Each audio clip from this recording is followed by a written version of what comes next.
Way before mammals, and even before the dinosaurs really took center stage, one group of animals did something absolutely revolutionary. They became the very first creatures to live their entire lives on land. So today, we're going to dive into the brilliant biological engineering that made reptiles the original masters of the terrestrial world. I mean, that's a huge question, right? Just imagine it, leaving the only environment your ancestors have ever known, the water, and stepping out into a totally alien, totally hostile landscape. How would you even begin to survive, let alone thrive? And that's the secret right there. Every single trait that we think of as reptilian, well, it's actually a genius solution to a life or death problem that this new world threw at them. It's basically a masterclass in evolutionary problem solving. So let's set the stage a little. We are talking about the very first animals to completely cut the cord with the aquatic world. Sure, amphibians had ventured out onto the shore, but they always had to go back to the water to reproduce. Reptiles? Nope, they were different. They were the true pioneers. Okay, so the first and most immediate problem you've got to solve on land is the air itself. See, unlike water, air doesn't support you, and even worse, it's constantly trying to pull all the moisture right out of your body. Plus, the ground is rough, it's abrasive. So how do you stop yourself from drying up like a raisin and getting scraped to pieces? Well, the answer was to evolve something revolutionary, a kind of built-in, custom-fit suit of armor. Now, there's a fancy scientific term for this threat. It's called desiccation. It is the #1 enemy of any organism trying to make a living out of the water. And for reptiles to succeed, they absolutely had to defeat it. And this solution? I mean, it is so comprehensive.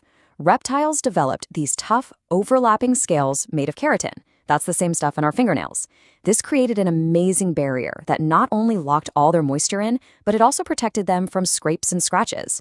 And look at that last point. Their skin has no glands. Unlike us, they have no sweat glands, which means they've closed off every possible way for water to escape. It is literally a perfect biological waterproof suit. All right, so the armor is sorted, but a body is a lot more than just its skin, right? To actually survive on land, you need a completely new internal engine. And this is a big one. The gills that worked perfectly for pulling oxygen out of water, they are completely useless in the air. You need a brand new system just to breathe. The solution was a total masterpiece of biological engineering. The lung. Instead of filtering oxygen from water, these complex new organs were designed to pull oxygen directly from the air. A fundamental, absolutely critical innovation for life on land. And of course, to carry those new lungs and the rest of the body around, you need a new chassis. So reptiles developed a strong, fully bony skeleton to support their weight against gravity. And crucially, their limbs and digits were adapted not for swimming, but for moving around effectively, walking, running, and climbing all over solid ground. Okay, so now you've got this tough, mobile, air-breathing body. But land's got another curveball for you: wild temperature swings.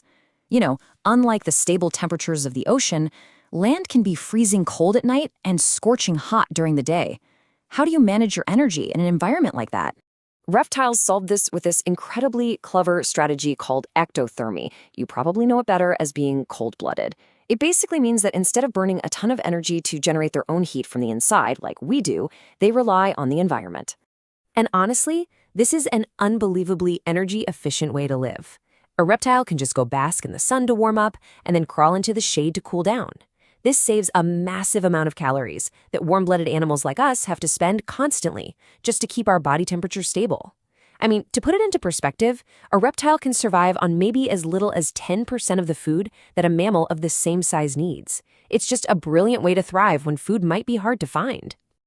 So let's recap. We've solved staying hydrated, breathing, moving around, and staying warm. But there's one final and maybe the most important piece of the puzzle to solve if you want to truly conquer the land. This right here, this was the final wall that kept amphibians tied to the water. Their eggs have absolutely no protection from drying out, so they have to be laid in ponds or streams. For reptiles to become truly terrestrial, they had to invent a way to reproduce entirely on dry land. And the solution they came up with? It was this revolutionary two-part game changer. First, fertilization happens internally, which protects the whole process from the outside world.